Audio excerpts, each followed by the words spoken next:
Assalamualaikum warahmatullahi wabarakatuh. Innal hamdalillah, sesungguhnya segala puja-puji hanyalah mutlak milik Allah. Nahmaduh, kita senantiasa berusaha memujinya. Wa nasta'inuh, dan juga senantiasa memohon pertolongan kepadanya. Wa nastaghfiruh, dan juga senantiasa memohon ampun kepadanya. Wa na'udzu billahi min syururi anfusina, dan kita mohon perlindungan kepada Allah dari buruknya hawa nafsu kita. Wa min sayyiati a'malina, dan juga kita mohon perlindungan kepada Allah dari tertimpa efek buruk dari dosa yang pernah kita lakukan. Man yahdihillahu fala mudhillalah, barang siapa yang telah Allah berikan rezeki terbaik dalam kehidupan, yaitu hidayah, maka tentunya tidak ada manusia yang bisa menyesatkannya. Wa may yudlil fala hadiyalah, dan barang siapa yang Allah biarkan dalam kesesatan, tentu tidak ada manusia yang bisa memberinya petunjuk. Asyhadu an la ilaha illallah wahdahu la syarikalah wa asyhadu anna Muhammadan abduhu wa rasuluh. Allah berfirman, ya ayyuhalladzina amanu taqullaha haqqa tuqatih, wahai orang-orang yang beriman, bertakwalah kalian kepada Allah dengan sebenar-benarnya takwa. Wa la tamutunna illa wa antum muslimun, dan janganlah sampai kalian meninggal melainkan dalam keadaan berpegang teguh dengan agama Islam. Allah juga berfirman, ya ayyuhalladzina amanu taqullaha wa qulu qawlan sadida, wahai orang-orang yang beriman, bertakwalah kalian kepada Allah dan berkatalah dengan perkataan yang hak. Karena dengan berkata yang hak, yuslih lakum a'malakum, Allah akan perbaiki amal-amal kalian.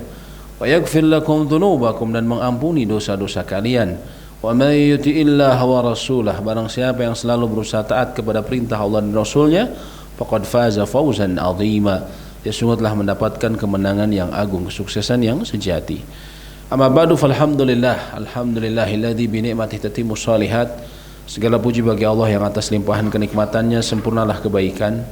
Kita bersyukur karena bahkan di pagi ini Allah berikan kita kenikmatan berupa duduk dalam majelis ilmu. Betapa banyak orang tidak menganggap bahwa duduk dalam majelis ilmu itu kenikmatan, bahkan yang menganggap bahwa itu beban, ya. Namun hakikatnya dia kenikmatan, karena bila kita tahu bahwa mereka yang duduk dalam majelis ilmu, ya, man salaka tariqan yaltamisu fihi ilma, barang siapa yang menyusuri jalan, ya, antum di sini pakai motor, kendaraan, menyusuri jalanan di pagi hari, ya, yaltamisu fihi ilma, yang di dalamnya antum menginginkan ilmu agama, ingin belajar ilmu agama, sahalallahu lahu bihi tariqan ilal jannah, Allah akan mudahkan jalannya menuju surga. Jadi hakikatnya kita tengah jalan menuju jalan-jalan kebahagiaan yang abadi, jalan menuju surga, dimudahkan jalan menuju surga. Rider yang riding menuju tempat dia belajar, bisa belajar ilmu agama, pada hakikatnya dia tengah riding, ya, jalan yang mudah menuju surga. Dan tentunya di hari Sabtu, di pagi hari, itu sebagian orang memang menyukai justru dia mungkin santai bersama keluarga atau bersama teman-teman. Tapi kita di sini misalnya duduk dalam majelis ilmu, maka banyaklah berharap kepada Allah bahwa justru ini kita dilipat gandakan pahalanya. Para ulama katakan al jaza min jinsil amal, pahala itu sesuai dengan susah payahnya amal. Semakin susah menahan hawa nafsu, semakin insya Allah semakin besar pahalanya di sisi Allah. Dan hakikatnya surga memang seperti itu, jalan menuju surga seperti itu. Nabi SAW mengatakan, ya, yani beliau mengatakan hujjibatil al jannah bil makarih wa hujjibatin nar bisyahawat. Surga itu dihijab dengan hal yang tidak disukai oleh jiwa. Adapun neraka dia dihijab dengan hal-hal yang disukai oleh jiwa atau syahwat, ya, dalam hadis Bukhari. Ini hijab, penghalang. Surga itu ketika Allah ciptakan, dalam hadis lain disebutkan, ketika Allah ciptakan surga, Allah perintahkan Jibril, ya, dalam hadis riwayat Imam Abu Daud dan Tirmidzi. Allah berfirman kepada Jibril, unzur ilaiha wanzur ma a'addatu li ahliha fiha. Allah berfirman, wahai Jibril, lihatlah surga, lalu lihatlah apa yang aku siapkan untuk hamba-hambaku di dalamnya. Maka Jibril masuk ke dalam surga. Lalu beliau mengatakan, wa bi izzatik, demi kemuliaanmu. Ya. Aku kira tidak ada seseorang yang mendengar akan kenikmatan seperti yang engkau berikan di surga. Bukan lihat, dengar saja. Kecuali pasti dia akan berusaha untuk masuk ke dalamnya. Kemudian Allah liputi surga ini dengan makari, hal-hal yang tidak disukai oleh jiwa. Lalu Allah berfirman kepada Jibril lagi, maka lihatlah sekarang. Lalu beliau mengatakan, wa bi'izzatik, demi kemuliaanmu. Ya, aku kira tidak ada manusia yang kemudian bisa masuk ke dalamnya. Kenapa? Karena dihijabi oleh sesuatu yang tidak disukai. Ya. Berbuat amal soleh itu, ya, alhamdulillah. Di sisi lain memang butuh perjuangan, ya. Artinya kita istilahnya bersedekah, kita udah ngumpulin harta, ngeluarin harta kita kepada orang yang gak kita kenal, apa itu mudah? Secara jiwa gak suka kita, ya. Antum sholat subuh pagi hari, setiap hari, ya, muwadhabah dan kemudian tekun melakukannya, itu butuh perjuangan, gak disukai sama jiwa kita. Ya, kadhimul ghaith, antum menahan marah, afu anin nas, memaafkan manusia, itu emang mudah? Enggak sejujurnya. Ya, kita lagi kesal, pinginnya disikat saja, gitu kan? Tapi di situ disebutkan keutamaan-keutamaannya. Surga didapat dari hal-hal seperti itu. Ya, seperti Allah bilang, Nabi SAW mengatakan Allah jamin sebuah istana di tengah surga. Seseorang dia yang harusnya dia bisa marah, melampiaskan, dia tahan, contohnya. Termasuk apa? Menuntut ilmu, ya. Apalagi di weekend bukan sesuatu yang menyenangkan, ya. Lebih baik santai segala macam, ya. Tapi itulah jalan menuju surga, itu ujiannya Allah liputi dengan makari, sesuatu yang tidak disukai. Maka kata Imam Nawawi, siapa yang bisa menerobos hijab tersebut, ya, dia melawan hawa nafsunya, maka dialah yang bisa menembus dan masuk ke dalam al-jannah. Ya, semoga kita termasuk orang yang demikian, ya. Amin. Pagi ini kita akan lanjutkan pembahasan mengenai muqaddimah, ya, masih muqaddimah fikih. Kenapa kita perlu muqaddimah? Agar kita bisa memahami fikih sebagai bagian penting dari agama kita ini secara gambarannya lebih luas. Kalau gambaran utuh tentunya waktunya tidak cukup, tapi minimal kita gambarannya lebih luas, ya, kita belajarnya next level lah, gitu kan. Setelah sebelumnya kita bicara bagaimana mazhab-mazhab itu terbentuk, sekarang kita akan berbicara mengenai masadir at-tashri' al-islami, sumber-sumber syariat Islam, atau juga disebut masadirul ahkam asy-syar'iyyah, sumber-sumber hukum-hukum syariah. Kenapa perlu kita mengetahui sumber atau dalil syariat? Ya. Pertama, dia menjadi usul atau dasar-dasar dalam menimbang suatu pendapat. Kalau kita sekarang sebagai masyarakat awam, bukan sebagai ulama, kita ini butuh dasar dalam menimbang suatu pendapat. Kalau yang mengeluarkan pendapatnya ahli ilmu, kalau kita sebenarnya hanya bisa menimbang saja, kita tidak punya kemampuan seperti mereka, seperti para mujtahid, mereka yang ijtihad, seperti para imam yang kita sebutkan kemarin. Ya, mereka itu ya umumnya dari kecil sudah hafal Quran, faham bahasa Arab secara kuat, faham usul fikih, faham asbabun nuzul dan seterusnya, sehingga mereka berhak mengeluarkan ijtihadnya. Kalau kita hanya bisa menimbang pendapat, tapi tetap kita perlu tahu, agar kita tahu dalam memilih pendapat ini, terutama ketika di zaman fitnah. Nabi SAW katakan, badiru bil a'mal, bersegeralah kalian melakukan amal soleh, ya. Beliau katakan fitanan kakit'atul lail mudlim, akan datang fitnah seperti gelap potongan malam yang gelap. Dalam hadis lain, takun baina yaday sa'ah, menjelang akhir zaman akan datang fitnah, ujian-ujian yang datang seperti potongan malam yang gelap gulita, ya, potongan malam yang gelap gulita. Fitnah ini apa? Ujian fitnah itu. Ujian yang pokoknya ada dua. Jadi kalau disebut fitnah pokoknya ada dua. Pertama apa? Fitnah syahwat. Ujian syahwat. Sekarang kalau antum gak kuat iman, antum bisa cari perempuan dengan gampang sekali, betul tidak? Ya, antum tinggal cari di mana, tinggal WhatsApp janjian di mana tempat, gampang. Naudzubillah kalau nggak ada iman. Zaman sekarang mudah. Dulu orang, ya naudzubillah, perempuan ya menampilkan tubuhnya di tempat, di klub-klub malam yang datang hidung belang. Ya, malam-malam bayar. Sekarang perempuan yang sama, berpenampilan sama, bisa dilihat sama anak SD gratisan di acara hajatan tetangga rumahnya siang hari, betul nggak? Joget, subhanallah. Dulu orang lihat di mana? Di dalam klub malam, bayar juga biasanya laki-laki hidung belang. Anak SD sekarang anak kita, naudzubillah, disuguhin sama tetangga kita joget, ya, rok pendek segala macam. Fitnah bukan? Fitnah. Ujian syahwat. Jadi yang ujian syahwat ini dalam bahasa kita singkatnya adalah ujian harta tahta wanita.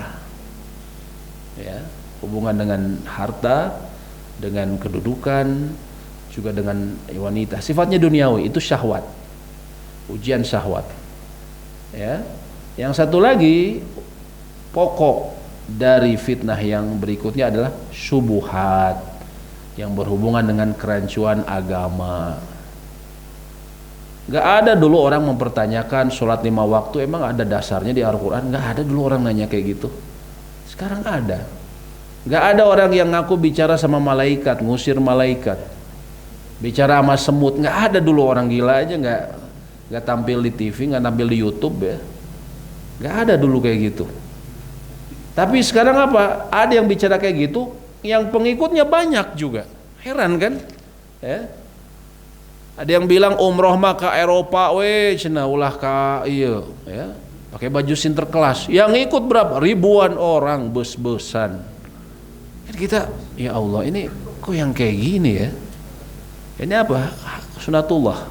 Allah jadikan di akhir zaman fitnah, ujian-ujian, menguji seorang hamba. Dari sisi syahwatnya diumbar, begitu mudah seorang mengumbar syahwat. Di sisi lain juga banyak subuhat, kerancuan dalam agama. Dan seperti potongan malam gelap gulita, maksudnya apa? Gelap gulita itu kata para ulama, pertama apa? Dia merata. Namanya malam, gelapnya merata enggak? Merata. Timur, barat, semuanya gelap. Artinya apa? Dulu kita dengar ya naudzubillah kerusakan ya rumah tangga atau perzinahan itu di negara-negara kafir. Ya, narkoba, geng-geng yang gila-gila, dulu negara kafir. Sekarang di negara Islam persis kita ngikutin mereka. Ya, kita dapat beritanya sekarang di negara kita. Hal-hal yang dulu wah ya mah lain muslim meren gitu kan. Sekarang kita semua ngikutin. Ya.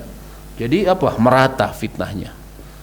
Bahkan sampai di negara ya yang selama ini dianggap negara tauhid, misalnya Saudi. Saudi dulu ulama-ulama itu dia tidak membahas secara rinci mengenai tauhid yang disebut rububiyah. Mereka nggak bahas secara rinci, global saja tentang siapa pencipta kita. Nggak dibahas secara rinci. Kenapa? Karena semua orang sudah paham. Pencipta ya Allah, nggak usah didebat lagi, no debat lah. Ya. Tapi sekarang mereka buat rinci, bahkan mereka beri pesan kepada para dai untuk banyak menjelaskan ini pada anak muda. Kenapa? Muncul syubhat lewat internet yang menggugat keberadaan Allah, bukan masalah penghambaan kau, tapi adanya Allah saja diperdebatkan sama di internet. Sampai apa? Ada beberapa orang Saudi yang menjadi ateis, ya.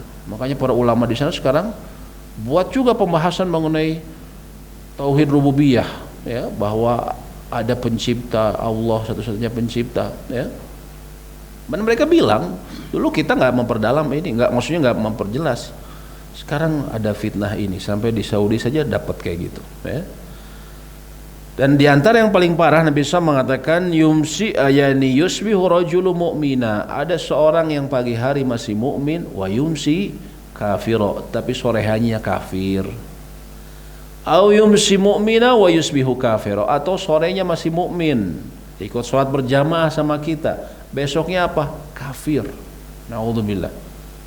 Ini bukan status nuker status agama di KTP, ini status tiket surga dan neraka ini. Ya. Dalam waktu yang cuman nggak sampai 24 jam. Ya. Kemudian Nabi SAW mengatakan, yabi'u aqwamun dinahum li'arad minad dunya. Ada orang yang menjual agama mereka demi keuntungan dunia. Banyak sekarang kita lihat. Dia udah nggak ada nilai agamanya, yang penting dia bisa dapat dunia, ya. Dia bisa jabatannya ditinggikan. Nah, zaman banyaknya fitnah ini, ya, fitnah syabat dan syubuhat, maka juga banyak orang yang berbicara tanpa dasar ilmu yang sahih, sehingga mereka sesat dan menyesatkan, ya. Nabi SAW sudah pernah bilang bahwa akan terjadi demikian ketika Allah mewafatkan para ahli ilmu, ya. Orang-orang akan mengangkat orang bodoh tidak berilmu sebagai pemimpin dan panutan mereka, ya. Fa'aftau bi ghairi ilm, yakni juhalan fasuilu, mereka ditanya nggak punya ilmu, mereka ditanya tentang hukum agama, mereka menjawab tanpa dasar ilmu. Ya, maka kata Nabi SAW, fadallu wa adallu, maka mereka sesat dan menyesatkan selain mereka. Ya, kayak ini sekarang yang kita bilang, banyak sekarang orang-orang yang nggak jelas ilmunya bicara di podcast, ya, bicara panjang lebar sejam. Orang-orang awam bilang, oh ini kata-katanya menyejukkan, daging katanya, ya, daging noge yoma, daging khas nanya, gitu kan. Sengkel, ya, tapi isinya racun semua. Subhanallah, kan banyak kayak gitu, ya. Sampai yang sempat heboh yang bilang Al-Qari'ah, tahu Al-Qari'ah itu?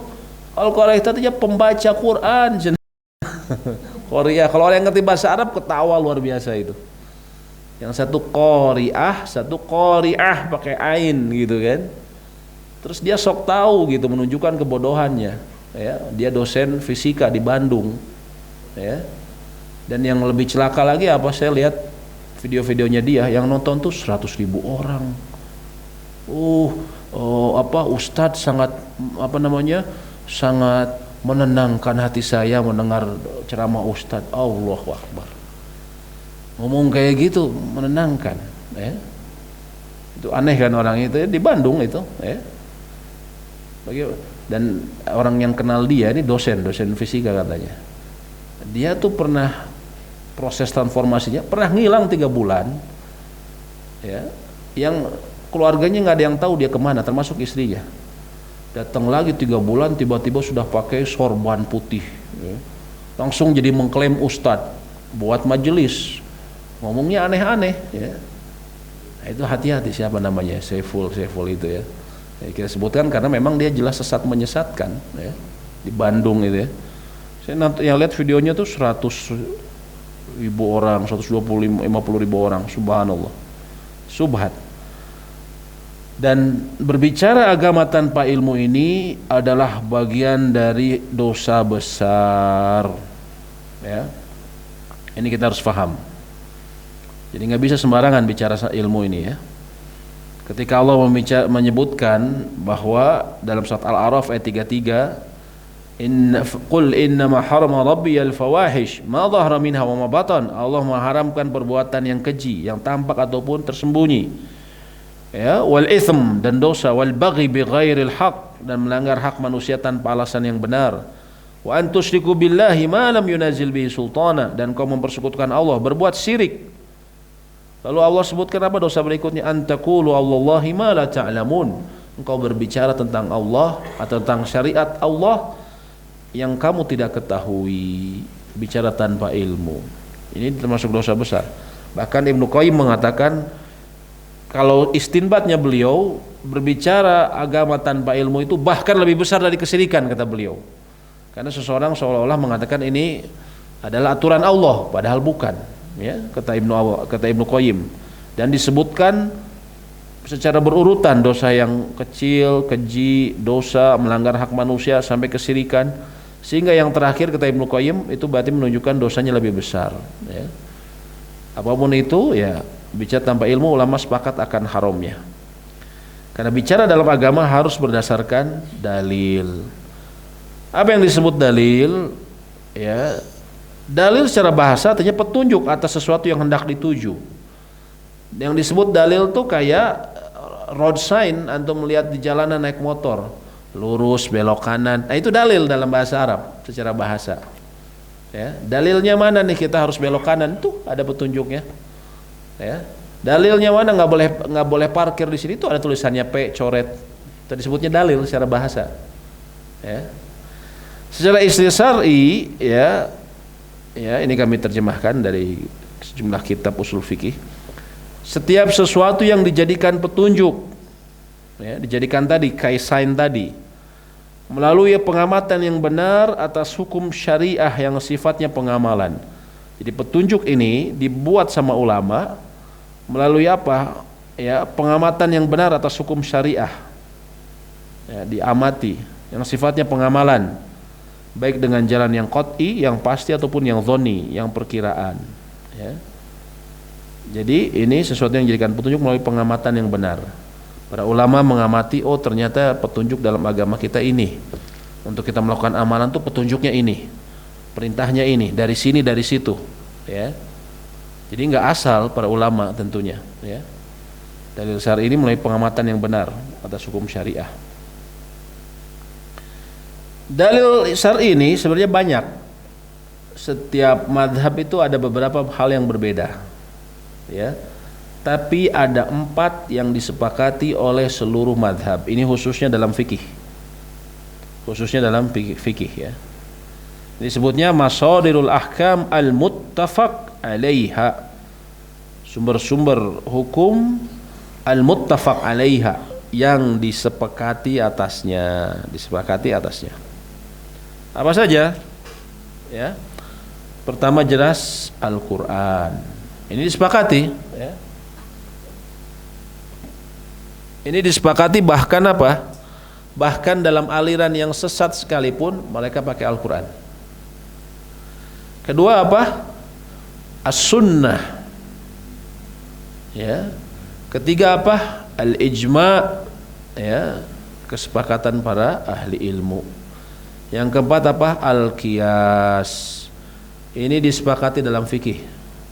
Jadi dalil itu sebenarnya bukan Al-Quran dan As-Sunnah saja, tapi ada yang lain. Ini yang disepakati. Walaupun ijma dan qiyas semuanya sumbernya dari Al-Quran dan As-Sunnah. Atau kalau mau bilang nomor pertama, sumber utamanya tentu Al-Quran. Semua ini di bawahnya cabang dari Al-Quran, ya. Cabang dari Al-Quran. Al-Quran, As-Sunnah, ijma dan qiyas. Ini 4 yang menjadi sumber hukum Islam, khususnya dalam masalah fikih. Kalau dalam masalah akidah itu secara umum terbatas menjadi 3 sampai ijma. Qiyas dalam akidah ada nggak? Ada, tapi hanya disebutnya qiyas aula disebutnya. Qiyas aulawi. Aulawi ini qiyas yang menunjukkan lebih utama. Karena Allah sebutkan dalam Al-Quran, walillahil mathalul a'la, dan Allah itu memiliki permisalan yang jauh lebih tinggi. Misalnya begini, ya, Nabi SAW contoh pernah mengkiaskan mengenai sifat Allah, maha sayangnya Allah. Beliau pernah mengkiaskan kepada para sahabatnya tentang cinta Allah kepada hambanya. Ketika ada seorang tawanan masuk ke kota Madinah, wanita, dia mencari anak bayinya, gak ketemu. Dia cari-cari bayi sampai dia gak diperhatikan lagi. Dia ambil bayi itu, kemudian dia susui, baru dia lihat, anak saya bukan. Oh bukan, saya kembalikan. Dia ambil lagi bayi lain, dia susui, dia lihat, anak saya bukan, dia kembalikan. Bayangkan seorang ibu dia tawanan perang kaum muslimin, ya. Dia sampai kebingungan cari istrinya. Lalu Nabi SAW bilang, atarawna hadhihi tarihatan waladaha finnar. Wahai para sahabatku, menurut kalian mungkin enggak nih ibu ini ngelemparin, kalau dapat anaknya dilemparin ke api. La wallahi ya Rasul, tidak demi Allah ya Rasul, bagaimana bisa? Anaknya dapat susah payah dicari, apalagi anaknya bayi lagi, terus dilempar ke api, ya nggak mungkin Rasulullah.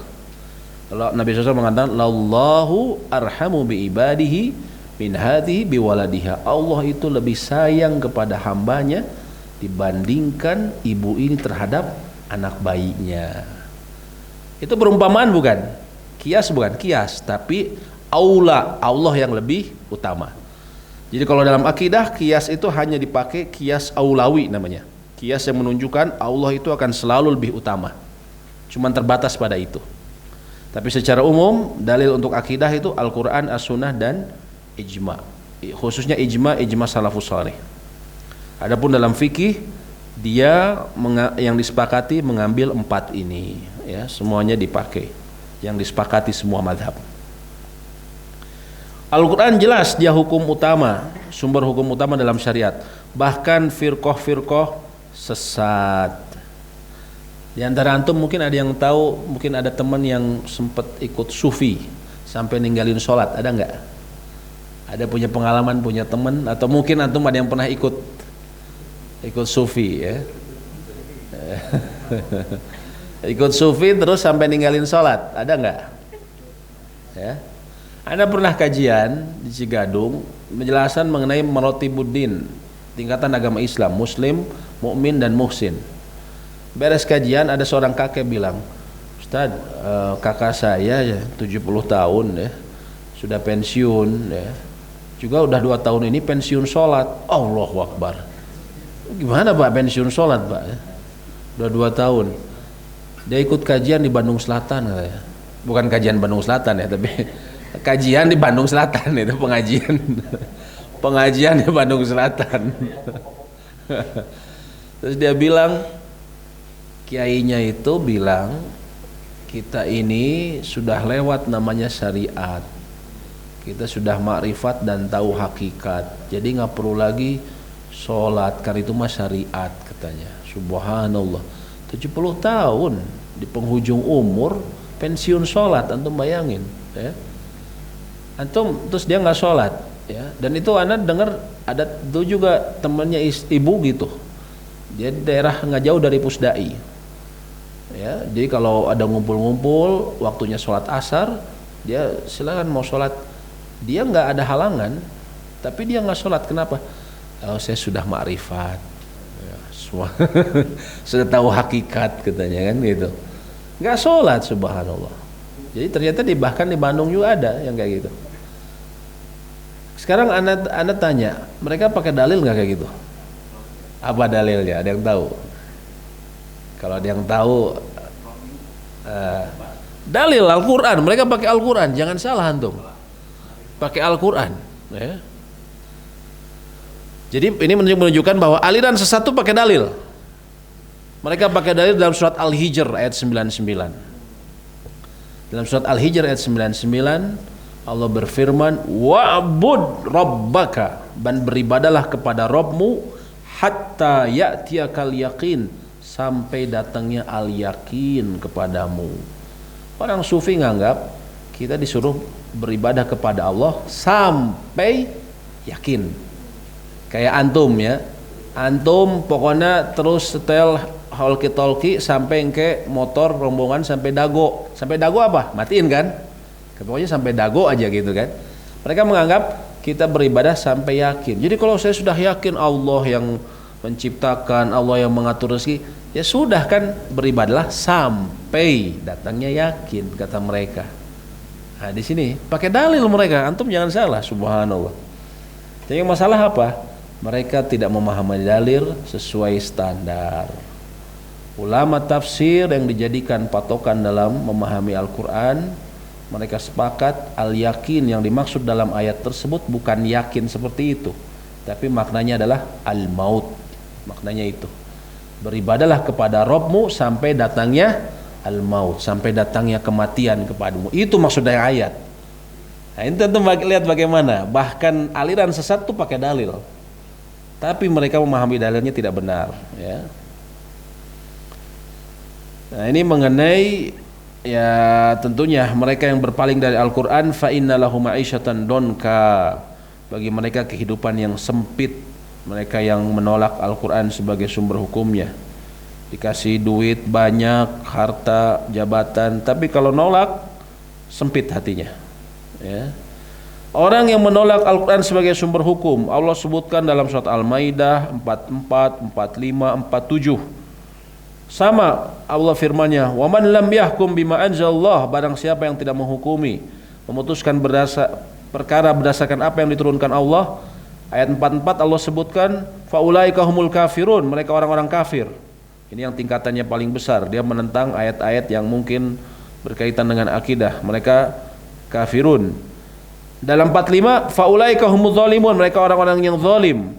47, "Faulaika humul fasikun", mereka orang-orang yang fasik. Jadi nggak ada yang benar orang yang tentang ayat Al-Quran.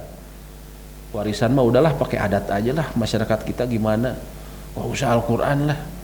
Nah, silakan aja, ini antara ini saja, antara dia menjadi orang ya fasik atau zalim, atau bisa jadi kafir di sisi Allah, ya, ketika menolak Al-Quran sebagai sumber hukum, ya. Ya, barang siapa yang tidak berhukum dengan apa yang diturunkan oleh Allah, kata Ibnul Jauzi, dalam keadaan dia mengetahui bahwa Allah yang menurunkan hukum tersebut, maka dia seperti keadaan orang Yahudi, dia kafir. Tapi karena kecenderungan kalau niatnya dia tidak berhukum dengan hukum Allah karena hawa nafsu, ya, hawa nafsu, tanpa ada sikap penentangan, maka dia adalah orang yang zolim lagi fasik. Nah, ini dibedakan. Kalau orang nentang, misalnya hukum Islam, wah Islam mah udah nggak berlaku zaman sekarang, udah nggak pas lah, ya. Zaman sekarang kan maju, kita bukan di zaman di padang pasir lagi. Ya, kalau yang buatnya manusia zaman padang pasir, ini kan yang buat Allah. Allah yang nurunkan, yang tahu masa dulu, masa sekarang, masa yang akan depan. Jadi kalau orang ngomong itu seperti sama dengan menuduh Allah ini adalah zat yang ya naudzubillah bodoh, hanya sesuai pada zaman itu saja. Maka tadi disebut jadi kafir kalau dia keyakinan seperti itu, ya. Tapi kalau dia karena hawa nafsunya saja, tadi misalnya warisan, dia tahu bahwa itu yang benar dari Allah, cuman karena dia pingin dapat lebih banyak, ya, biasanya perempuan pingin disamain bagian waris, maka dia bisa jatuh kepada kezoliman dan kefasikan, ya. Nah, sekarang kita bicara sedikit mengenai karakteristik ringkas dari Al-Quran. Al-Quran itu umumnya dasar-dasar syariah dan kaidah-kaidah, bukan yang terperinci. Umumnya Al-Quran itu seperti itu, global datang hukumnya itu, ya. Tapi ada beberapa perkara yang diperinci dalam Al-Quran. Ya, tadi secara umum Al-Quran itu isinya global, kaidah-kaidah umum halal haram. Solat aja dalam Al-Quran nggak diperinci. Solat itu Al-Quran apa? Aqimus sholah, tegakkanlah solat. Warka'u marokin, rukulah bersama orang yang ruku. Tapi ketika ditanya ada nggak ayat Al-Quran mengenai tata cara ruku, nggak ada kan? Hanya global, ya. Tapi ada yang Allah perinci. Contohnya apa? Kata para ahli ilmu, urusan yang menimbulkan perselisihan. Contohnya apa? Akidah. Akidah nggak boleh diperselisihkan. Maka Allah perinci dalam Al-Quran. Dasar-dasar ibadat, ya, hanya untuk Allah, itu pun diperinci.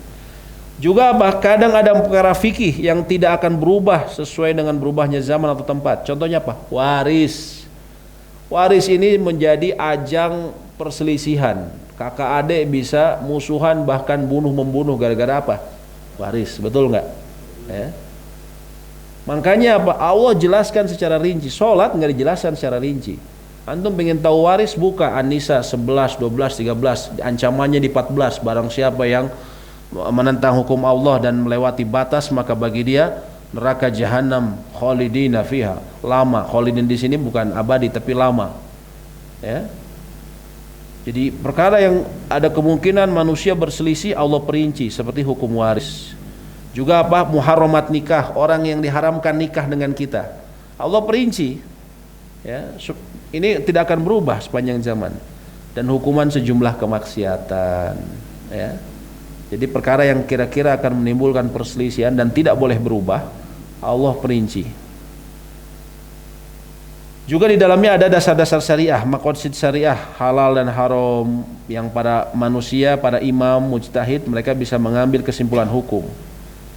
Terutama dalam permasalahan baru. Jadi kenapa Islam itu agama yang disebutnya sholih likulli zaman wa makan. Dia cocok setiap zaman dan tempat. Karena ada kaidahnya di Al-Qur'an. Jadi ketika ada permasalahan baru, memang nggak ada dalilnya khusus, tapi ada kaidah yang bisa diterapkan. Nah, itu yang kemudian kenapa Islam ini bisa cocok di setiap zaman dan tempat. Ya, ini mengenai Al-Qur'an.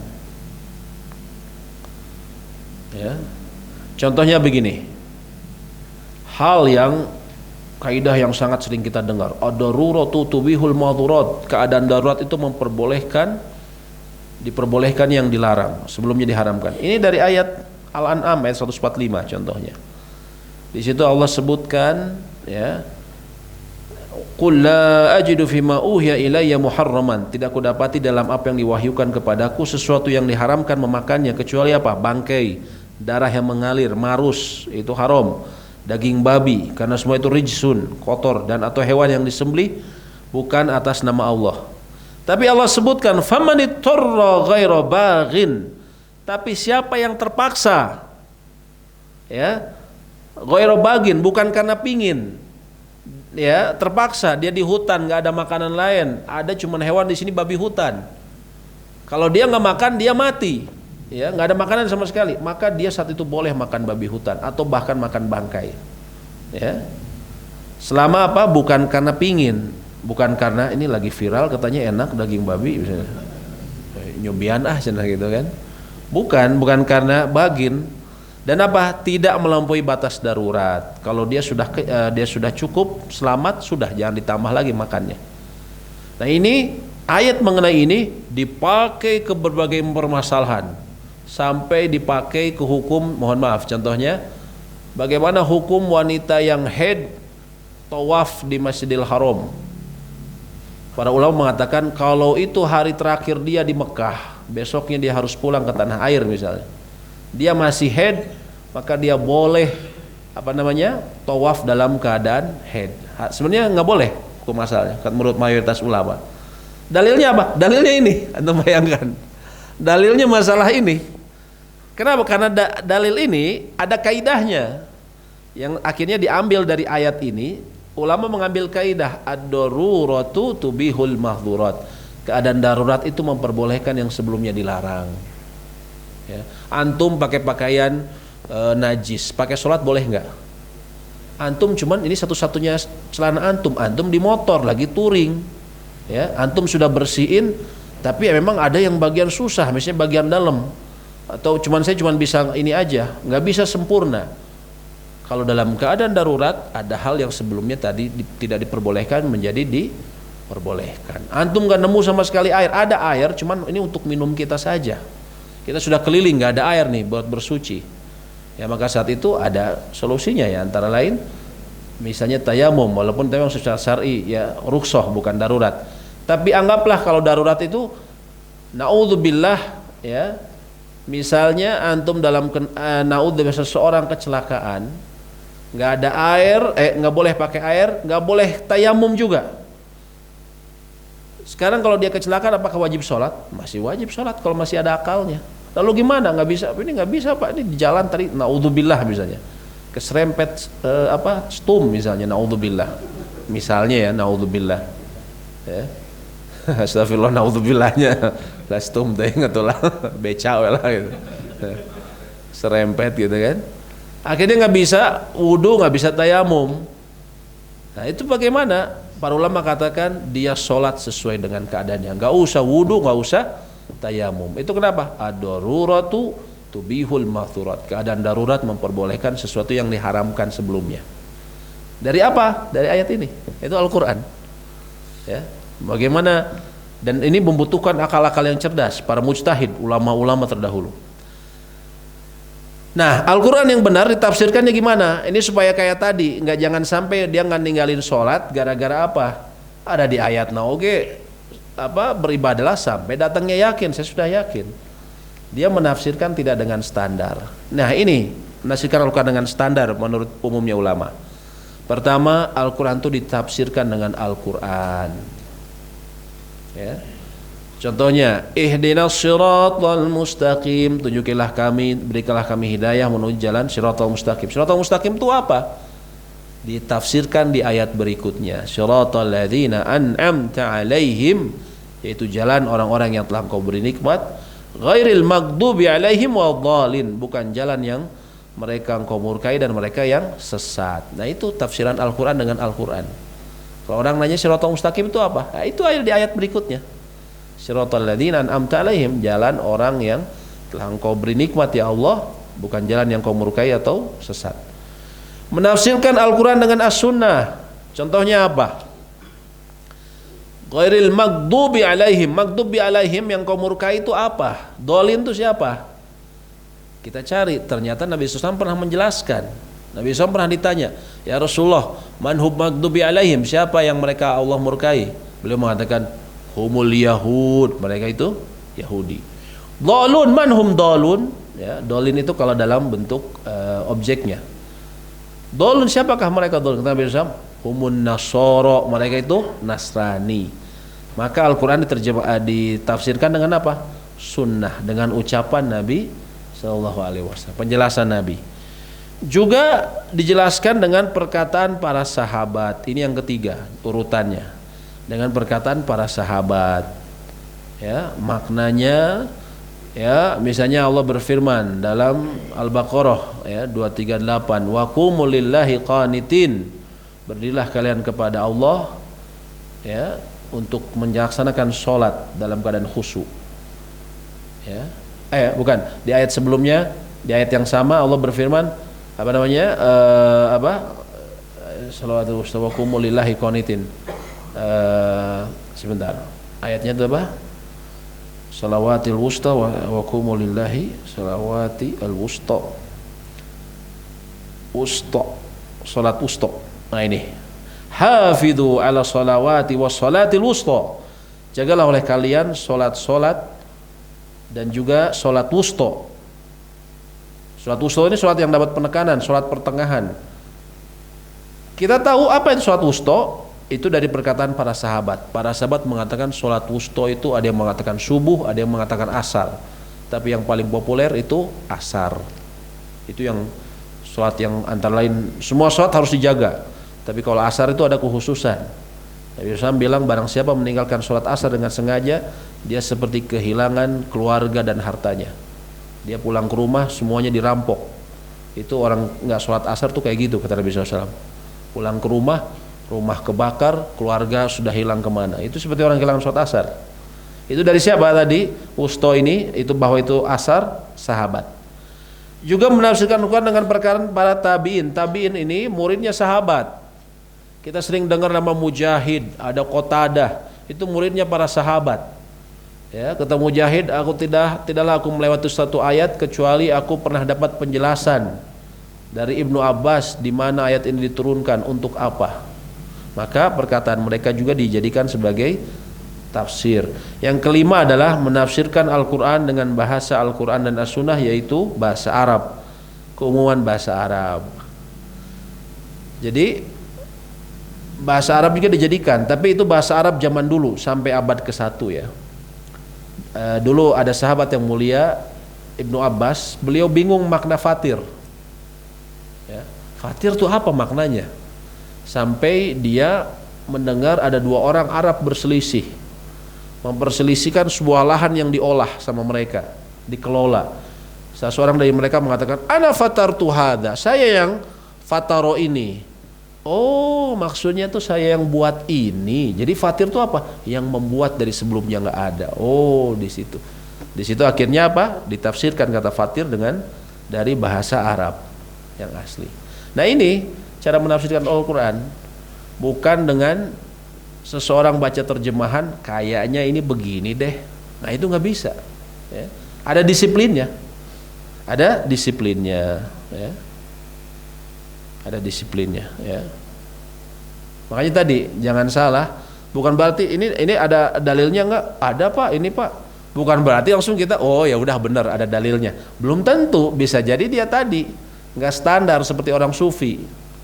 Dia kalau disebutin dalil Al-Hijr 99, tapi memahaminya tidak standar, ya. Bisa dipahami ya? Terlalu berat nggak ini? Sebenarnya ini pelajaran usul fikih ya, tapi supaya kita dalam memahami fikih itu ini ya. Karena kalau fikih ini kita banyak perbedaan.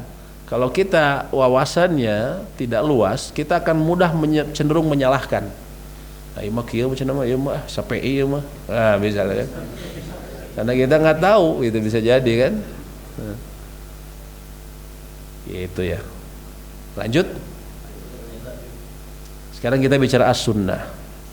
Kedudukannya dalam Islam.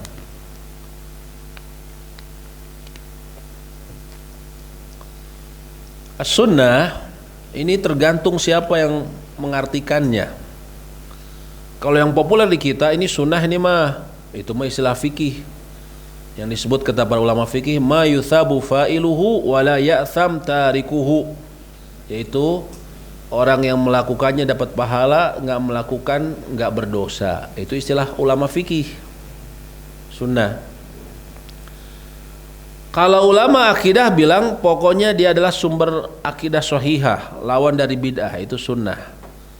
Kalau ulama akidah itu lebih cenderung yang disebut sunnah di sini itu yaitu perkara yang Nabi SAW tinggalkan dari keyakinan akidah, itu maksudnya. Jadi sunnah ini kita hati-hati menggunakan kata sunnah, ya. Jangan dibilang kalau misalnya perkara dalam akidah itu memang disebut sunnah juga. Tapi kalau fikih kita harus memahami, jangan sampai yang sesuatu yang ternyata ada beberapa ragam terus kita bilang ini bid'ah karena dianggap tidak sunnah, padahal sunnah yang kita pakai istilahnya akidah, ya. Adapun secara istilah syar'i secara umum yang namanya sunnah ini adalah semua perilaku Rasulullah SAW yang berhubungan dengan hukum. Itu sini dalam usul fikih ini, ya. Baik berupa ucapan, sunnah qauliyah berhubungan dengan hukum. Misalnya begini, Nabi SAW mengatakan berhubungan dengan hukum, ya. Beliau menyebutkan beliau misalnya mengatakan shollu kama ra'aitumuni usolli. Beliau memerintahkan salatlah kalian sebagaimana kalian melihat aku salat. Itu qauliyah, perkataan beliau. Berarti kita salat harus ngikutin beliau. Lalu kemudian beliau contohkan tata cara salat yang benar. Kemudian para sahabat memahami, oh dulu tuh Nabi SAW kalau ruku lurus banget, ya, beliau nggak bengkok, ya. Maka itu disebutnya sunnah fi'liyah, perbuatan beliau. Tadi perkataan yang pertama, shollu kama ra'aitumuni sholli, salatlah kalian sebagaimana aku salat. Lalu beliau tadi contohkan, itu disebutnya apa? Fi'liyah, perbuatan beliau. Ataupun takririyah, pengakuan. Misalnya sahabat melakukan sesuatu lalu beliau diamkan. Kalau beliau diamkan itu boleh. Seorang sahabat sholat subuh kesiangan, habis sholat subuh dia mundur terus dia sholat 2 rakaat lagi. Nabi SAW bilang nggak ada sholat 2 rakaat setelah subuh. Rasulullah, aku tadi terlambat sholat subuh maka aku mengqadha qobliyah subuh. Nabi SAW apa? Beliau diamkan. Dari situ artinya apa? Boleh yang dilakukannya tersebut, ya, boleh yang melakukannya tersebut, ya. Maka itu disebutnya takririyah, ya. Misalnya penghalalan daging kuda, itu Nabi SAW nggak makan daging kuda, tapi sejumlah sahabat dalam sesuatu perangan mereka makan kuda. Dilaporkan Nabi SAW, Nabi SAW mendiamkan. Artinya apa? Boleh tuh makan daging kuda, itu kan? Itu disebutnya takririyah, pengakuan. Jadi perkataan, perbuatan ataupun pengakuan Nabi Sallallahu Alaihi Wasallam. Dan perkataan Nabi SAW ini nggak sembarangan, ya. Idza qadallahu wa rasuluhu amra. Kalau Allah dan Rasulnya sudah menetapkan suatu perkara, ya, maka tidak sepatutnya bagi seorang mukmin an yakuna lahumul khiyarah. Ada pilihan lagi, yang ada alternatif. Kalau Allah dan Rasulnya sudah menetapkan, nggak ada lagi, ya, tidak patut mereka kemudian mencari alternatif jalan lain, ya. Ini yang saya tadi misalnya kayak tadi waris, ya, banyak orang tuh pas dipakai hukum agama dia merasa nggak enak, coba cari yang lain bisa nggak pakai yang hukum positif atau apa, dia kadang suka gitu, ya. cari yang kira-kira menguntungkan dia. Karena Allah sebutkan barang siapa mendurhakai Allah dan Rasulnya, ia telah sesat dengan kesesatan yang nyata. Dan kita harus tahu, taat kepada sunnah, taat kepada Rasulullah SAW ini sama dengan taat kepada Allah. Ya, saya pernah kajian di Jakarta, Anda jelasin masalah fikih. Ini hadisnya begini. Oh Ustadz, itu dari hadis ya? Iya Pak. Oh kalau hadis saya maaf saya nggak terima, saya cuma Al-Quran aja. Loh kenapa? Hadis kan ada yang palsu, ada yang begini, saya nggak mau. Subhanallah. Ini yang disebutnya apa? Ingkarus sunnah. Dia menolak sunnah. Kelihatannya bagus. Kalau di Arab itu disebutnya Qur'aniyun, di Indonesia ingkarus sunnah. Dia hanya berdalil pakai Al-Quran saja. Kalau dia benar-benar ikut Quran, justru Allah perintahkan kita mengikuti Rasul. Karena Allah berfirman, wa may yuti'ir Rasul, siapa yang taat kepada Rasul, faqad ata Allah, dia justru telah taat kepada Allah. Sholat ini akhirnya dulu kan ingkarus sunnah tuh suka sebar-sebar brosur di pom bensin biasanya. Isinya dalil Al-Quran semua. Dulu tuh ketuanya itu ketua serikat pekerjanya Unilever, jadi dia nyebarin ke pegawai-pegawai Unilever. Yang repot apa? Pemimpin mereka, antara pemimpin mereka ada suatu saat mati. Bingung, di Al-Quran kan nggak ada mengkafani apa. Akhirnya apa? Ujung-ujungnya mereka datang ke masjid, tolong urusin Pak. Akhirnya mereka kena batu sendiri ya. Ya menolak sunnah Nabi SAW ini bisa jatuh pada kekafiran ya. Na'udzubillah. Dan Nabi SAW sudah bilang seperti itu, akan ada yang nanti orang yang akan duduk kenyang di atas kursinya terus dia bilang, cukup bagi kalian berpegang dengan Al-Quran saja, apa yang halal halal, yang haram haram. Kata Nabi SAW, nanti akan ada orang seperti itu ya. Ketahuilah apa yang diharamkan Rasulullah SAW sama seperti yang diharamkan oleh Allah. Nabi SAW menegaskan ya. Nah, siapa yang mengingkari hadis Nabi SAW berupa perkataan atau perbuatan sebagai hujah ya, sebagai hujah untuk beramal, dia adalah kafir, keluar dari koridor Islam, kata As-Suyuti ya. Dan Nabi Muhammad SAW juga manusia. Betul, beliau manusia secara fisik, tapi secara kedudukan beliau diberikan oleh Allah antara lain ya wahyu yang dengannya beliau menyampaikan hukum ya. Jadi nggak bisa kita bilang ya cuma Nabi saja, naudzubillah ya. Nah sekarang kita bicara sedikit ya mengenai as-sunnah, hubungannya dengan Al-Quran. Sunnah itu, fungsi as-sunnah pertama apa? Dia fungsinya menjelaskan apa yang ada dalam, menegaskan. Pertama menegaskan apa yang ada dalam Al-Quran. Contohnya mengenai keimanan. Nah, menegaskan hukum dalam Al-Quran, perintah sholat, zakat, termasuk rukun Islam, itu ditegaskan di dalam apa? Di dalam as-sunnah. Nabi SAW mengatakan buniyal Islam ala khams, Islam itu dibangun atas 5 perkara, 2 kalimat syahadat ya rukun Islam. Ini kan ada di Al-Quran, aqimus shalah wa atuz zakah. Kalimat syahadat juga ada dalam Al-Quran ya, akidah pokok ditegaskan dalam as-sunnah. Ini menegaskan. Yang kedua apa? Menjelaskan hukum dalam Al-Quran. Aqimus shalah, tegakkanlah sholat. Ada nggak tata caranya? Nggak ada. Adanya di mana? Di as-sunnah ya. Penunaian zakat, berapa yang harus dikeluarkan? Nggak ada di Al-Quran. Adanya di mana? As-sunnah. Tata cara saum, haji ada di as-sunnah. Dia menjelaskan hukum dalam Al-Quran. Juga yang menarik, as-sunnah ini punya disebutnya istiqlaliyah. Dia sifatnya merdeka. Dia bisa menetapkan hukum yang tidak disebutkan dalam Al-Quran. Jadi Al-Quran nggak ada, tapi ada di sunnah. Contohnya apa? Antum kalau mau poligami ya, ada yang mau ya? Banyak kalau mau mah banyak ustaznya. Keinginan terpendam ya, dan sulit untuk kalau poligami kata Nabi SAW, la yujma'u bainal mar'ah wa ammatiha. Kalau kalian poligami jangan digabungkan, jangan dimadu seorang wanita dengan tantenya, baik dari ayah ataupun dari ibu dia. Nggak boleh itu sama Nabi SAW. Di Al-Quran ada nggak? Nggak ada. Dari mana larangan ini nggak boleh? Dari ucapan Nabi SAW. Ya, hikmahnya ya supaya nggak bermusuhan. dia dimadu sama tantenya sendiri, jadi musuhan, dia bakalan ini kan bisa jadi musuhan.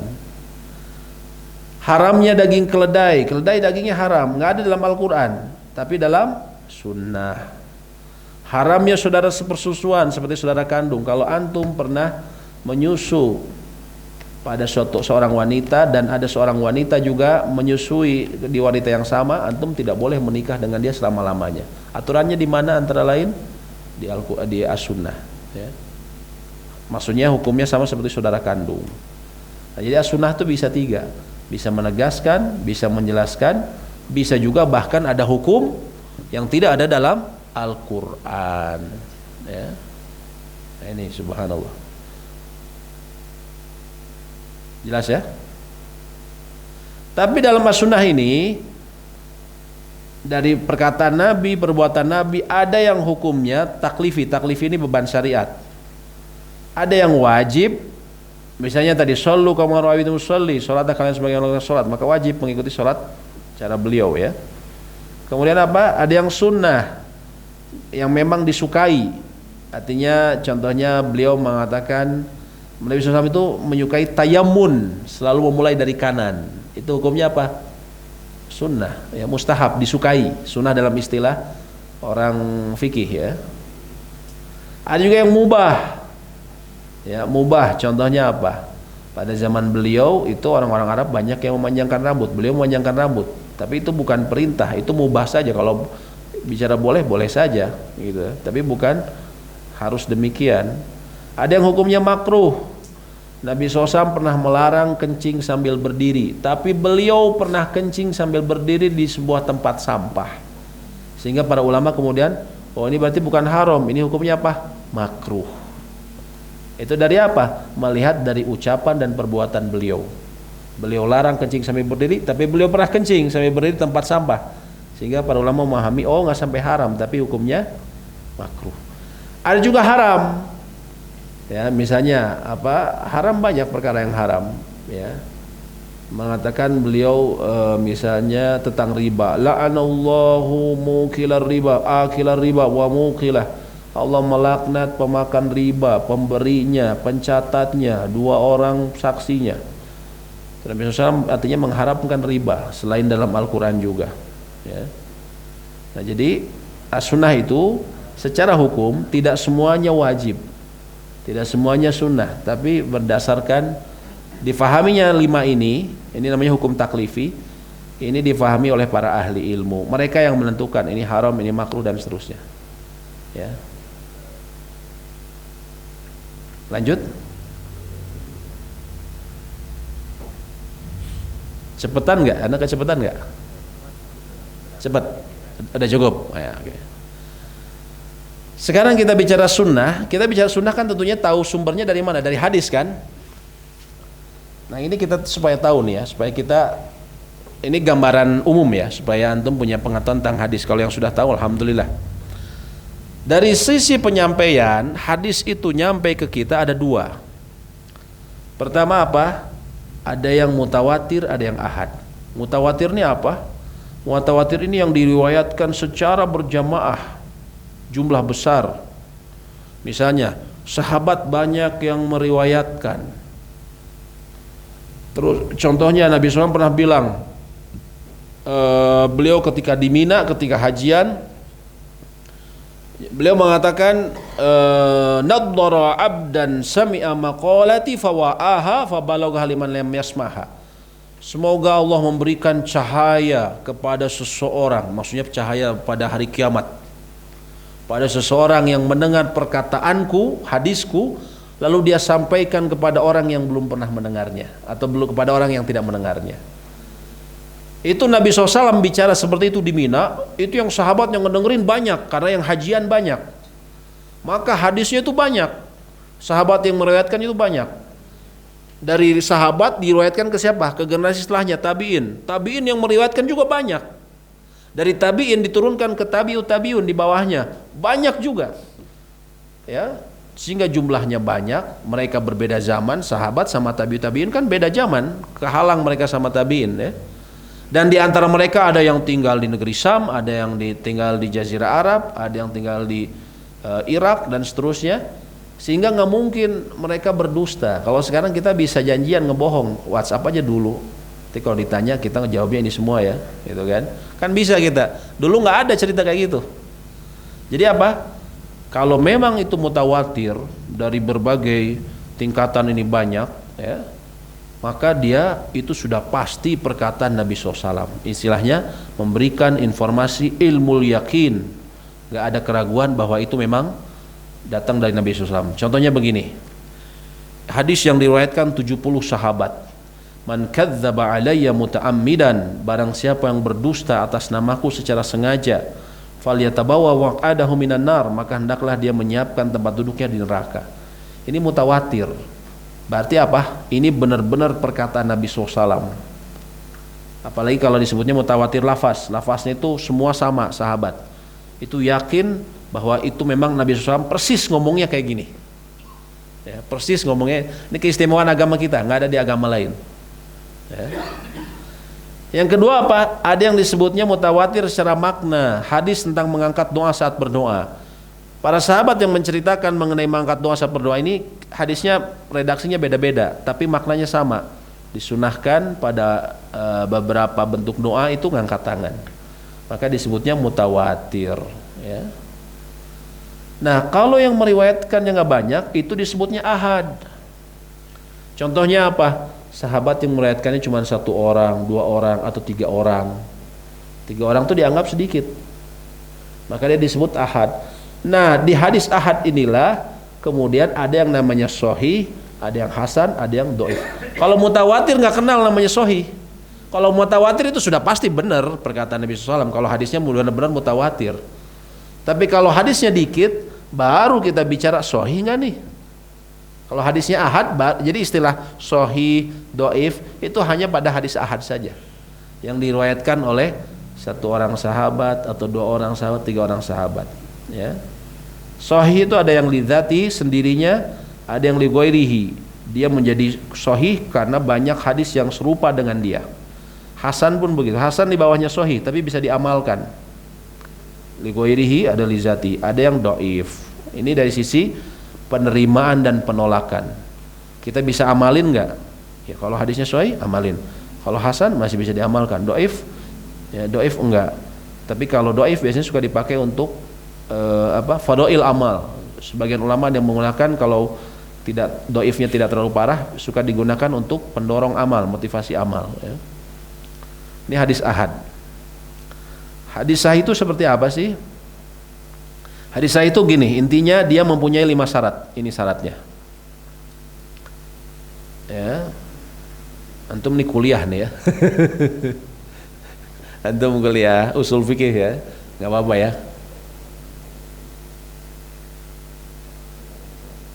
Yang pertama apa? Ittisalus sanad. Nyambung sanadnya. Makanya kalau antum baca buku hadis dari guruku, siapa dari guruku, dari sanadnya, dari sini dari an sampai ke Nabi SAW, sanadnya nyambung. Jadi dia ketemu sama gurunya, itu nanti diteliti. Jadi Islam, masya Allah, Allah jaga demikian ya. Jadi diteliti, ini ngakunya siapa gurunya, ini gurunya ngakunya Imam Bukhari, ngakunya gurunya ini, diteliti. Benar nggak sih Imam Bukhari itu ketemu berguru nggak, atau cuma ngaku-ngaku saja? Nah itu diteliti. Kemudian apa? Adil, orangnya adil, istiqomah agama dan muruahnya.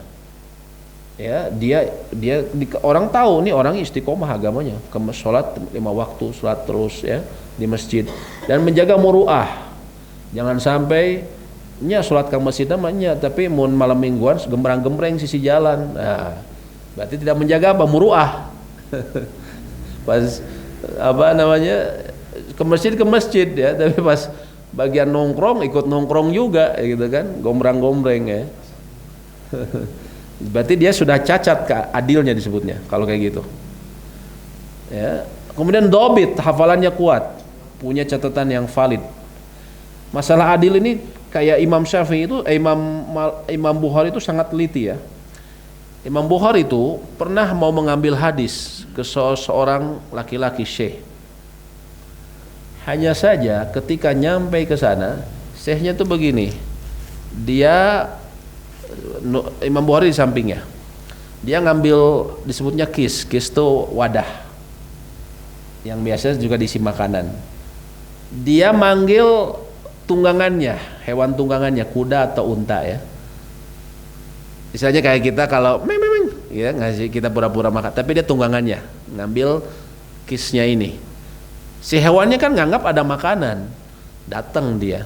Si Imam Bukhari nanya, "Itu memang ada makanannya?" "Enggak." "Kenapa kau lakukan?" "Supaya dia datang kepadaku." Kata Imam Bukhari, "Aku tidak akan mengambil ilmu hadis dari seorang yang mendustai tunggangannya." Ngebohongin tunggangannya saja udah nggak diambil, nggak dipercaya sama Imam Bukhari. Gimana kalau kita ya, kita bukan tunggangannya, kita orang kita bohongin semua ya. Imam Bukhari tunggangannya saja sudah ditinggalin sama beliau. Itu bagaimana cara beliau, makanya hadisnya itu yang beliau sangat diakui ya, karena beliau itu sangat hati-hati. Juga yang diambil ilmunya ini dobit, hafalannya kuat, atau kalau dia nggak hafal catatannya valid. Catatannya valid. Juga dia hadisnya tidak sad, tidak menyelisihi perawi lain yang dipercaya. Dan yang kelima, tidak ada cacat ilat. Nah, kalau ilat ini susah, ini ahli hadis yang bisa taunya. Biasanya kadang dari redaksinya. Mereka yang sudah terbiasa pakai hadis-hadis Nabi SAW, dia tahu gaya redaksi Nabi SAW itu kalau bicara gimana dia tahu. Jadi kalau ada yang nggak enak, ini kayak bukan Nabi yang ngomong, dia itu bisa mengenali. Kayak Imam Bukhari termasuk yang tahu ilah hadis. Ada yang nggak enaknya nih, ini bukan kayak gini, bukan Nabi yang bicara kayak gini kan.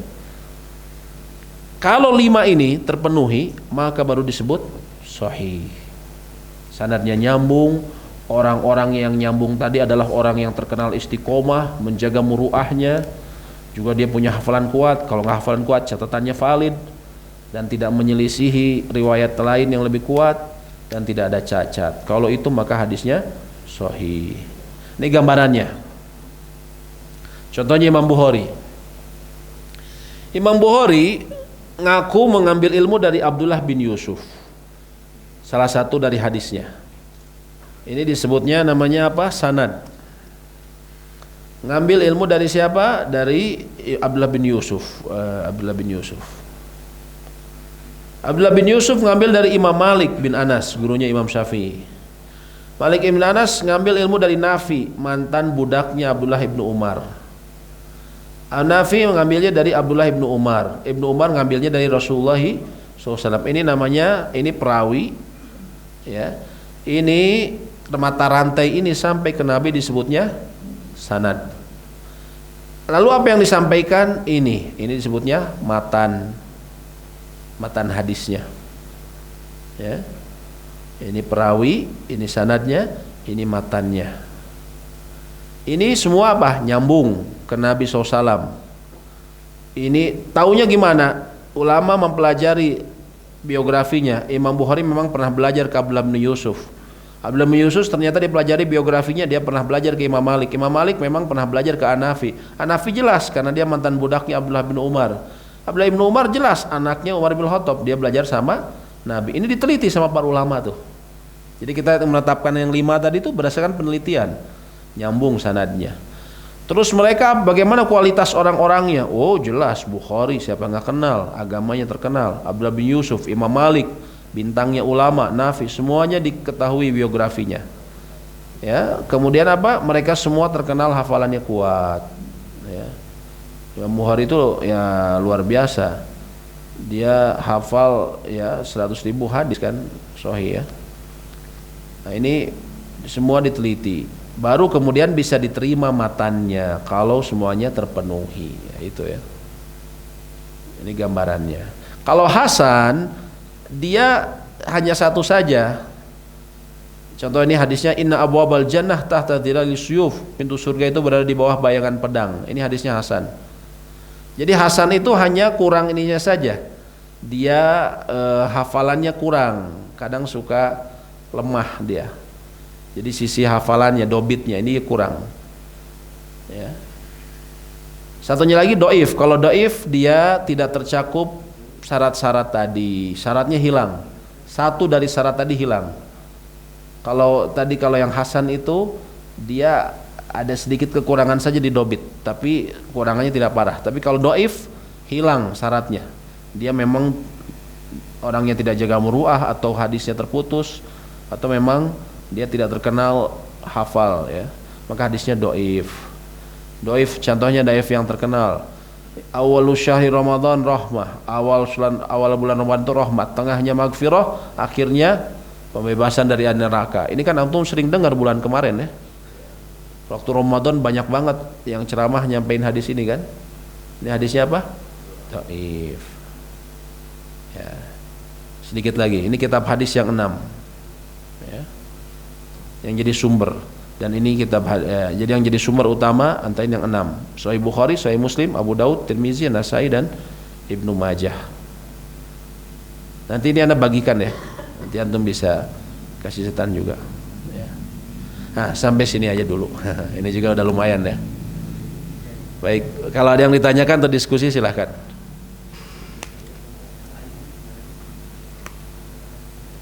Padahal sih yang di belakang lu tak. Salam.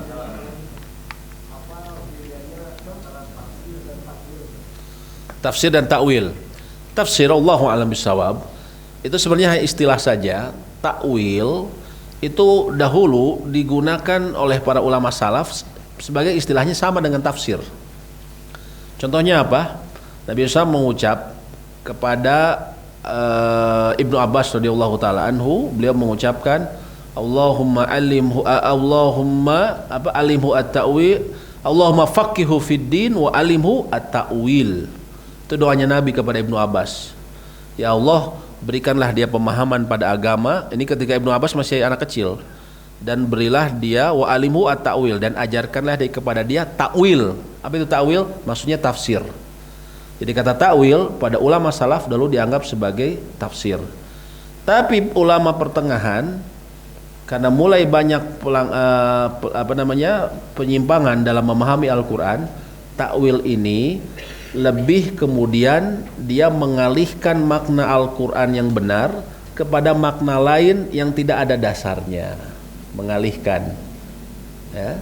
Misalnya kayak mereka ada yang mengatakan Allah itu istiwa alal arsh, Allah itu istiwa di atas ars. Mereka ganti jadi istaula, jadi berkuasa. Itu takwil. Nggak ada sebelumnya ulama yang bicara kayak gitu. Bukan tafsir yang benar. Nah, jadi istilah ini digunakan oleh ulama belakangan untuk mereka yang menolak tafsir yang benar, mengalihkan kepada makna lain yang tidak tepat. Tapi kalau istilah ulama salaf, takwil itu maknanya adalah tafsir. Bisa difahami ya? Allahu a'lam bishawab. Ya. Baik, silakan tadi, fadhal. Soal kebiasaan tadi yang bukan sunnah, kayak memanjangkan rambut. Ya. Tapi ada perkataan yang kalau kita niatnya mendapatkan pahala, Ya. itu akan dapat pahala juga. Apakah betul?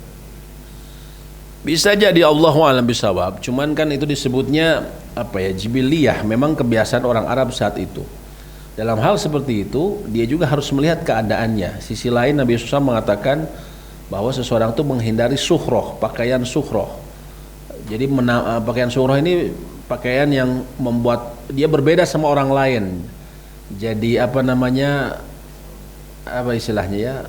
Orang bilang itu apa ya? Dia mah eksentrik. Nabi SAW melarang kita menggunakan eksentrik ya, sesuatu yang eksentrik buat orang jadi sengaja noleh kita. Termasuk juga apa? Para ulama memahami bukan sekedar pakaian, tapi juga penampilan. Jadi dilihat kalau di masyarakatnya, kalau gondrong ini dianggap eksentrik, ya, maka lebih baik yang utama justru dia tinggalkan. Karena ada hadis lain Nabi SAW. Nabi SAW karena waktu itu panjang, karena di masyarakat Arab biasa. Ya. Oh mohon maaf, ada yang gondrong ya? Aduh. Antum ngomongin ini ya?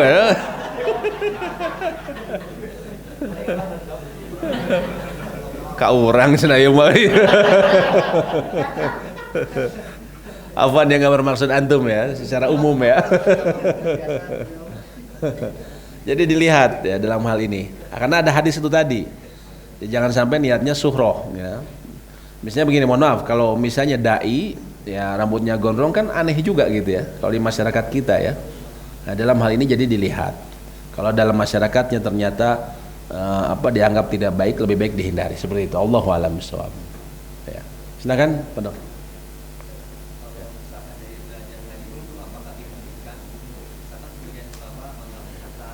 Ya. Ya. Sahih, terkadang masalah mensahihkan, mendaifkan itu seringkali terdapat banyak perbedaan. Ya. Artinya dalam hal ini ya, kita sebagai penuntut ilmu, sebisa mungkin ilmu kita bisa pahami, maka kita lihat mana yang memang kuat, mungkin ada alasannya. Ya. Yang bilang kuat ini siapa? Ulama-ulama yang diakui. Terus yang bilang lemah siapa? Kita lihat dari sisi mungkin yang menyampaikan kuat dan lemahnya ini siapa. Terus mungkin alasannya gimana. Kalau kita bisa nyampe ke situ ya, kalau kita bisa nyampe ke situ. Kalau filter pertama sih siapa yang menyampaikan kuat. Ya, misalnya Imam Tirmidzi, kan beliau ahli hadis, jelas. Kita artinya bisa ambil ya. Atau ulama-ulama lain yang dikenal ya. Selama kita orang awam minimal dari situ dululah. Siapa yang mensahihkannya? Ini orangnya dikenal. Ada dalam kitab ini, oke. Kalau kita bisa di level berikutnya, apa penyebab mereka melemahkan? Kita bandingkan. Oh, karena ada seseorang yang bernama ini, dia dikritisi. Nah, kalau kita memang bisa, kita cari benar nggak orang ini tuh kualifikasinya buruk misalnya. Nanti dicari, baru bisa diperbandingkan. Tapi minimal kita dari awal tuh cuman ya mungkin filter awal tuh siapa yang menyampaikan ini sahih atau dhaif.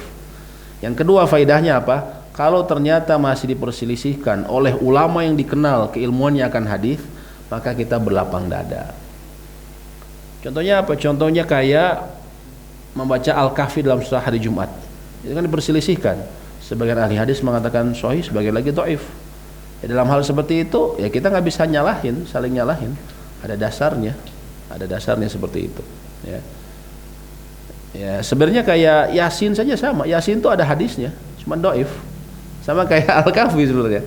Makanya kita tidak perlu mengingkari keras, kecuali kalau misalnya yasinan tapi ninggalin sholat isya. Nah itu kadang yang suka masalah. Yasinan bareng-bareng itu beda lagi ceritanya. Tapi membaca yasinnya saja itu memang dia ada dasarnya, cuman sebagian ulama menganggap itu lemah. Ya.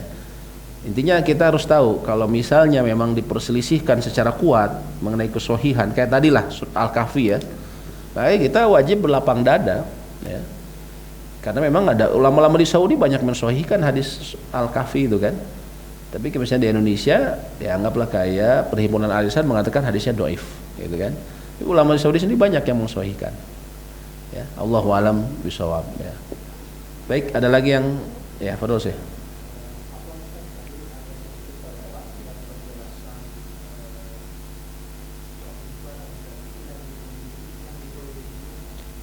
Ligori itu begini, dia secara sendirian hadisnya itu dia mungkin ada yang kurang, misalnya perawali hadisnya itu ada yang agak lemah. Tapi ada hadis-hadis lain yang diriwayatkan oleh sahabat yang berbeda memiliki makna yang hampir sama. Sehingga apa? Jadi makna hadis ini dikuatkan oleh hadis-hadis lain, disebutnya oleh syawahid, oleh hadis-hadis lain. Sehingga itu mengangkat hadis tersebut menjadi sahih li ghairihi. Li ghairi itu artinya sebab yang lainnya. Jadi ada yang menopang dia. Kalau li zatihi itu secara zatnya sendiri dia memang sudah kuat. Kalau li ghairi itu ditopang oleh syawahid, oleh yang menguatkannya. Itu. Secara hadisnya sebenarnya agak lemah, cuman yang banyak menguatkan sehingga dianggap sahih. Hasan juga gitu. Hasan ini hadisnya dhaif. Tapi karena banyak yang hadis serupa menguatkan sehingga dia terangkat menjadi sahih hasan li ghairihi. Kayak gitu. Ya. Bisa dipahami ya? Ya, baik, ada lagi yang didiskusikan? Nah, ini tadi sedikit mengenai kitab-kitab hadis ya. Kita lihat ada Sahih Al-Bukhari, Muslim, Abu Daud, At-Tirmidzi, An-Nasai, Ibnu Majah. Memang yang paling sahih ini Bukhari dan Muslim karena memang mereka hanya memasukkan yang sahih, intinya gitu. Imam Tirmizi, Abu Dawud juga tahu mana yang sahih yang tidak, tapi memang mereka sengaja juga memasukkan hadis yang lemah untuk ya nanti orang menilai saja, yang penting saya kumpulkan dulu, gitu kan. Nah, ini disebutnya Kutubus Sittah, kitab hadis yang 6. Kalau disebut kitab hadis yang 6, ini sumber setelah Al-Qur'an. dalam hukum kita. Bukhari, Muslim, Abu Daud, At-Tirmidzi, An-Nasai dan Ibnu Majah. Ditambah 3 lagi sebenarnya. Ya, jadi kutubut tis'ah, kita sering dengar kutubut tis'ah. Kalau mau lebih lengkap lagi ditambah Al-Muwatta Imam Malik, Musnad Imam Ahmad. Musnad Imam Ahmad ini kitab yang lebih paling banyak hadisnya, yaitu dia 27.000 hadis. Dan juga Sunan Ad-Darimi, disebutnya kutubut tis'ah. Tapi apakah cukup dari situ? Enggak, ada yang lain. Ibnu Huzaimah, Ibnu Hibban, Al-Mustadrak itu juga. Dan kita harus tahu, memang yang paling puncak itu hadis itu paling sahih. Kalau hadis ahad itu kalau disohihkan oleh 2 orang, Syekhon, Bukhari dan Muslim, disebutnya muttafaq alaih. Muttafaq alaih artinya disepakati atas kesohihannya. Ya, ini yang paling puncak. Yang setelah itu apa? Ya, hadis yang meriwayatkan Bukhari. Setelah itu apa? Hadis yang meriwayatkan oleh Imam Muslim saja. Yang kedua tadi Imam Bukhari saja, yang ketiga Muslim saja. Itu urutan dari kesohihan. Yang keempat apa? Hadis yang tidak diriwayatkan oleh Bukhari dan Muslim tapi mengikuti syarat Bukhari dan Muslim. Itu yang berikutnya, hadis sahih itu. Ya. Kemudian hadis yang sahih mengikuti syarat Imam Bukhari. Yang keenamnya hadis sahih mengikuti syarat Imam Muslim. Baru yang lainnya, bayangkan memang 2 imam ini luar biasa. Ya. Tapi bukan berarti hadis dari kitab yang lain itu tidak bisa kita terima. Kadang kita masih sering dengar orang, itu Bukhari bukan? Itu Muslim enggak? Ah enggak, saya kalau enggak Bukhari mas saya enggak ambil. Bisa diambil enggak omongan kayak gitu? Enggak bisa. Karena memang ada hadis-hadis yang lain. Memang ada yang dhaif ya, tapi ada juga yang sahih. Ya. Dan Imam Bukhari pernah bilang, beliau itu sebenarnya hafal 100.000 hadis, tapi beliau hanya simpan dalam sahihnya itu 7.275 hadis atau sekitar 2.000-an tanpa pengulangan. Kenapa? Karena aku takut manusia bosan kalau aku buat kitab terlalu tebal, akhirnya malah nggak dibaca. Maka beliau hanya ringkas saja yang menurut beliau ini yang paling sahih. Jadi beliau sendiri mengakui ada hadis sahih lain yang tidak aku tulis di kitabku. Itu intinya. Sama juga dengan Imam Muslim. Imam Muslim itu beliau sebenarnya banyak hadis yang ingin beliau tuliskan, cuman beliau katakan aku hanya masukkan yang juga disepakati oleh ulama-ulama lain. Tapi kalau menurut syaratku ada yang lebih banyak. Jadi intinya mereka berdua mengisyaratkan ada juga hadis sahih selain dari 2 kitab mereka. Jadi maka batilah perkataan orang yang bilang saya hanya mengambil Bukhari dan Muslim saja. Nggak tepat. Karena diingkari sama siapa? Oleh Imam Bukhari dan Muslim sendiri. Ya. Allahu alam bisawab. Ya. Baik, sebelum ditutup ada lagi yang didiskusikan? Ya. Baik, bila tidak terlalu berat nggak ini? Enggak ya? Agak-agak berat ya. Lumayan lah buat Sabtu pagi mahnya. Ada ngeheng. Tapi insya Allah ini antum kan ada wawasan baru ya kalau buat belajar ya. Nah, kita di sini kita ya supaya membuka wawasan kita dalam memahami terutama permasalahan fikih ya, supaya lebih dewasa, lebih bijaksana ya. Baik, demikian mungkin semoga memberikan manfaat dan semoga Allah menerima amal ibadah kita dalam majelis ini. Allahumma anfa'na bima 'allamtana wa 'allimna ma yanfa'una wa zidna ilma. Allahumma inna nas'alukal huda wa tuqa wal afafa wal ghina. Rabbana atina fid dunya hasanah wa fil akhirati hasanah wa qina adzabannar. Subhanakallahumma bihamdik asyhadu an la ilaha illa anta astaghfiruka wa atubu ilaik. Assalamualaikum warahmatullahi wabarakatuh.